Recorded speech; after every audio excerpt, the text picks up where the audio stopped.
Hello, and thank you for joining me on today's video blog. I'm Stephen Pilkington with the Path Home team. So on today's video blog, we're going to discuss, oh my gosh, the foreclosures are coming. The moratorium's over.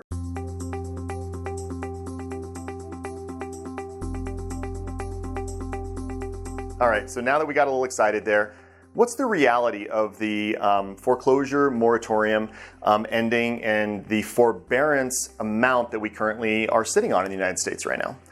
So as most of you know, or you may know friends, family, coworkers, a lot of people took advantage of the opportunity to do a forbearance. And what we're discovering is a lot of those folks did it as a financial tool to keep cash flow positive and not necessarily because they were forced to. So when we look at the numbers of what's happened since forbearances were originally approved early in COVID, last April, May of 2020. So April, May of 2020, there was 4.76 million people in forbearance.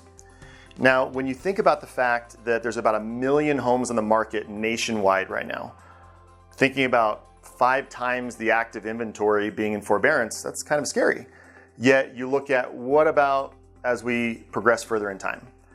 August 2020, as everyone started getting used to what was happening with the COVID pandemic and working from home, that number dropped by almost 1 million and went down to 3.93 million people in forbearance. I think a lot of folks got wise that maybe it wasn't just a free zero interest loan, that there was going to be penalties, and then they started paying their payments again. Or they may have even sold some of their houses, but I guarantee there wasn't an extra 800,000 home sales above normal. So, and then we continue on, fast forward until October of 2020. Kids are starting to be back in school, everyone's wearing masks as usual, and we drop another million, and so we're now at 2.97 million forbearances in the United States. That's still a big scary number, yet fast forward and we've just seen a slow decrease in that number. And so as of the end of July, in the United States, we're sitting at 1.86 million forbearances. Well, that's still a pretty significant number. It's over double that the inventory. That's more of what a normal inventory might look like in the United States. So what does that mean? Does that mean that we're ready for a big wave of foreclosures? Well, not really, at least not based on what I've been seeing and based on the experts that we've been reading about. What the overall consensus is right now is that home values are high. And if the people in forbearance, for the most part, those folks, it's a higher density right now in populated cities. Go figure, where the people are, there's more forbearances. Well, also the populated cities have a tendency to have appreciated more than the rural areas. So there's definitely going to be some foreclosures in rural areas where values may not have gone up as much. And for that matter, there's going to be foreclosures again in populated cities. Yet for the average consumer who purchased a property in 2019 or earlier, even though the market's slowing down, even though things aren't as exuberant and they're not just getting bid up, we still are seeing multiple offer scenarios, but on houses that would normally demand it, that are really fixed up or in great condition, and they're priced well for their neighborhood. But what we're expecting to see is a lot of these folks who are still in forbearance and maybe can't afford to catch up, they can't afford to do a restructure on their loan, which a lot of people will just restructure their loan, meaning that they may have had a 1.5 year period of not paying. That's just going to get fast forwarded and added on to the end of their loan. And so now their loan is going to be 1.5 years longer than it was, plus some fees and penalties.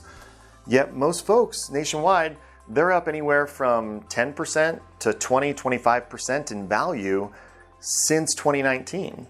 So potentially there was somebody who bought their house in 2020 and it might not be up as much, but even still since 2020, most areas are up between 5 to 15%. So we're going to see more homes hitting the market. We're going to see the inventory amount start increasing. Yet when it comes down to it, our low inventory right now, the number one reason is because big home builders stopped building as many single family homes. And it's not directly correlated to COVID, but definitely exacerbated by COVID. So are the foreclosures coming? Yes, they are. Is it going to be a big landslide? Well, as of everything we're seeing right now, we're not expecting a landslide. There's going to be some opportunities for investors to find more properties that might be a better deal. Yet, even still, if somebody right now is going into foreclosure and they can't sell their property and they don't have any equity in it, that means that what they owe might be more than what it's currently worth anyway. So it might not be a great deal. But that being said, if you're an investor and you've got questions about that, we work with a lot of investors. We are investors ourselves, and we'd love to help you with that. So I hope you've gotten some value out of today's video blog, knowing that the forbearance is over, the moratorium is lifted, and the foreclosures are coming. Yeah, we're not worried about this being a big crash.